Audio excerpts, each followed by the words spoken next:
আমার মা যদি ভালো মন্দ কিছু রান্না করে আর আমি মায়ের কাছে থেকে একদম লড়াচড়া করি না। আমি মাকে কত বিরক্ত করি, কত জ্বালাই, ছোট থেকে কি করতাম সবকিছু থাকবে আজকের ভিডিওতে। আসসালামু আলাইকুম এভরিওয়ান, সবাই কেমন আছেন? আশা করি সবাই ভালো আছেন।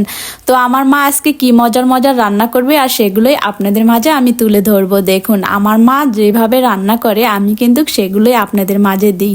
তো মা কিন্তু প্রথমে এই ডালগুলো একদম ভেজে নিল আর এখানে গোশ দিয়ে খিচুড়ি রান্না করবে। মজার খিচুড়ি তৈরি করতেছে আমার মা। আমার মা ছোট থেকে আমি যখন ছোট থাকতাম তখন থেকে মা যা রান্না করতো আমি মার সাথে সাথে কাজ করতাম। মা কাজ করতো, আমি দেখতাম। আসলে যদি কখনো মুরগি কাটতো, যদি বড় বড় মাছ কাটতো তাহলে সেগুলো আমি দেখতাম। আমার অনেক ভালো লাগে মুরগি কাটা, তারপরে এই যে রান্না বান্না করা। আমি আমার মায়ের সাথে বসে থেকে থেকে দেখতাম আর দেখতে দেখতে কিন্তু অনেক রান্না এখন আমি শিখে গেছি বলতে পারেন। আপনাদের নাদিয়া আপু পাকা রাঁধুনি হয়ে যাচ্ছে। মা ভালো করে এখানে চালগুলো ধুয়ে নিতেছে দেখুন। আর এখানে কিন্তু আগে গোশ আর আলু একসাথে মা মিশাল করে ফেলাইছে, এইভাবেই নাকি রান্না করে। তবে আমি যেটা জানি হলো গোশগুলো আগে নাকি রান্না করতে হয়। তো যাই হোক, আমাদের গ্রামে কিন্তু এখনো শিলপাটাতে আমার মা মশলা বাইটে খায়, কারণ গ্রামের বাড়িতে শিলপাটাতে মশলা বাইটে খেলে নাকি অন্যরকম মজা হয় তরকারিগুলো। তো যাই হোক, মা কিন্তু এখানে ভালোভাবে আগে জিরা মশলাগুলো পিষে নিতেছে। এদিকে আমি মাকে আবার কাজে সাহায্য করার জন্য নতুন আলুগুলো কাটার জন্য বসে পড়লাম। আর নতুন আলু কিন্তু আমি শখ করেই কাটি একদম। এখানে মা বস্তা থেকে অনেকগুলো পাতা বের করে নিবে, কারণ পাতাগুলো দিয়ে আজকে আমাদের রান্না করা হবে। আর পাতা দিয়ে যখন রান্না করা হয় চুলার ঘর কিন্তু একটু নোংরা হয়ে থাকে, আপনারা কিছু মনে করবেন না এটা, ঠিক আছে?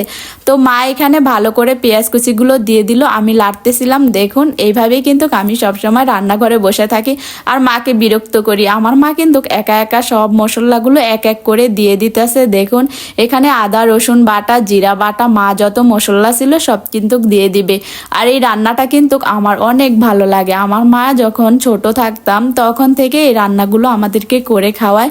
আজকে কাঁচামরিচ দিবে বেশি করে, কারণ খিচুড়ির মধ্যে নাকি কাঁচামরিচটা একটু বেশি দিতে হয়। তো একে একে মা কিন্তু সব মশলা দিয়ে দিল, আপনারা দেখতেই পাইলেন। মশলাগুলো মা ভালো করে কষাবে। আর মা কষানোর আগে আমি লাড়া দিব কি করে, দেখুন ঘট ঘট করে আমি মশলাগুলো লাড়া দিতেছি। আর মাকে বলতেছি দেখো আমার হাতগুলো দিন দিন কালো হয়ে গেছে শুধু রান্না করতে করতে। মা বলতেছে এরকমই হয়।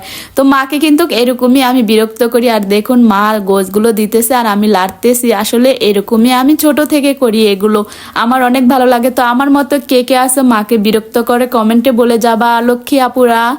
তো এখানে কিন্তু মা গোশ কষানো একদম শুরু করে দিছে, দেখতেই পাইতেছেন। আর আমাদের বাড়ির আশেপাশে আবহাওয়াটা একদম অসাধারণ, দেখার মতো। আমার তো খুবই ভালো লাগে।